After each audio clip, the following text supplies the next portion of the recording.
I make graphic props and set pieces for period filmmaking, the pieces that the actors use in set with graphic design on them. Hi, I'm Annie Atkins, and today I'm going to show you how to make a vintage telegram.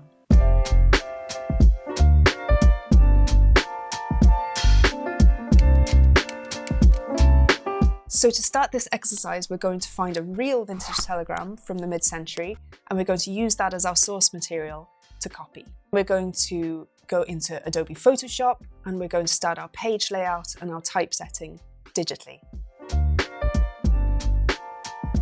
I've done my research. I'm opening up the real scan of the document that I found online, and I'm going to show you how to clean it up and then adapt it so that we can use it for the story that we're telling in our movie. First of all, what I want to do is make a copy of my layer. So I always keep the real reference as my background layer. I'm going to completely take all of the colour out of this. So then I'm going to go to my levels, and then I want to make my blacks blacker and my whites whiter. I want to delete this whole message. So I'm going to go to my brush tool, make sure that my colour is set to white, and then I can just scrub it out.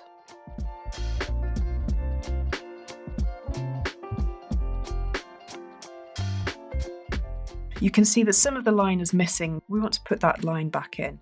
So go to your selection tool, your marquee tool, by pressing M, taking a bit of the line that's good, and then if you press V and then hold down Option and Shift, you can then drag that line.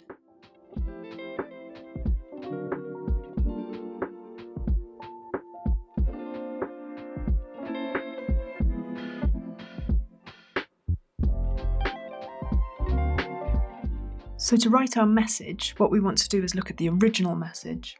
So I'm just going to go back to that background layer, and I'm going to draw a marquee around the text, and then Command J to copy that into a new layer. I'm going to put that layer at the top of the document so that we have something to copy here. I'm going to press T to go to my type tool, and I'm going to start making a message about an escaped convict. We are going to address this to all gas stations in the Greater Boston area from the Department of Police. Let's call him Walter Henry Harris. It's a good mid-century American name. And let's describe him. White, male. And let's make it even more dramatic. The last line could say, "Do not approach. Call 911." Now, you can see that this font doesn't really match the font that the original message was sent in. I think a good one for telegrams is something called Customs Paperwork.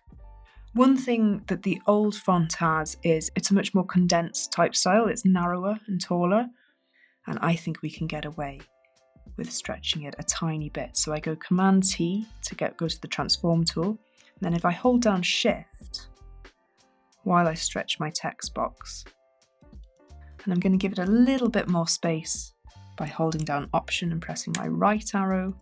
Might make that purple a little bit brighter. I think that's good.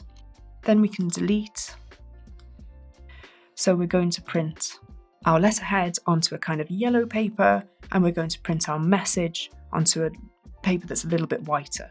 So I'm going to copy this into a new layer, Command J, turn that layer off, rasterize this, and then I'm just going to copy and paste it onto an A4 document. And I'm just going to give myself a few copies.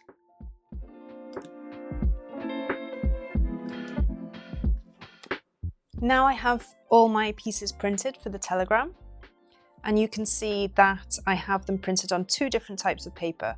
And here I have two real telegrams. These are just things that I bought on eBay. This one is from the 1950s, and I think this one is from the 1960s. So first of all, I'm going to cut my strips of paper with a knife and a ruler.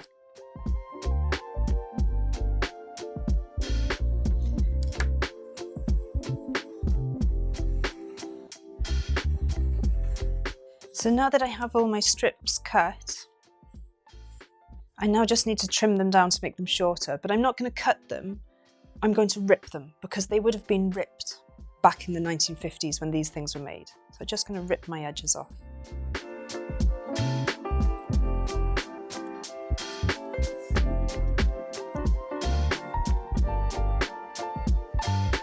And then the next thing I'm going to do is I'm going to glue them down onto the headed notepaper.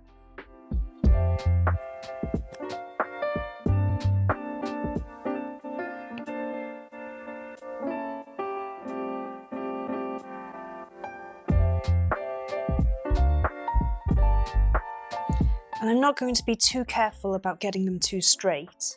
I want them to be a little bit wonky. Try to do it neatly, but not try to do it perfectly. And then you'll get things just feeling a little bit more natural.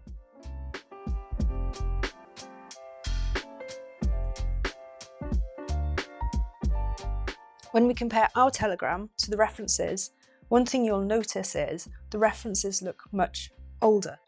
So it just looks that little bit fresher and crisper, like it's just come from the Telegraph office. Sometimes in a film script, a character will find a document that's supposed to look like it was 50 years old. And I think for your portfolios, it's good practice to start aging your documents a little bit so that they don't look too fresh.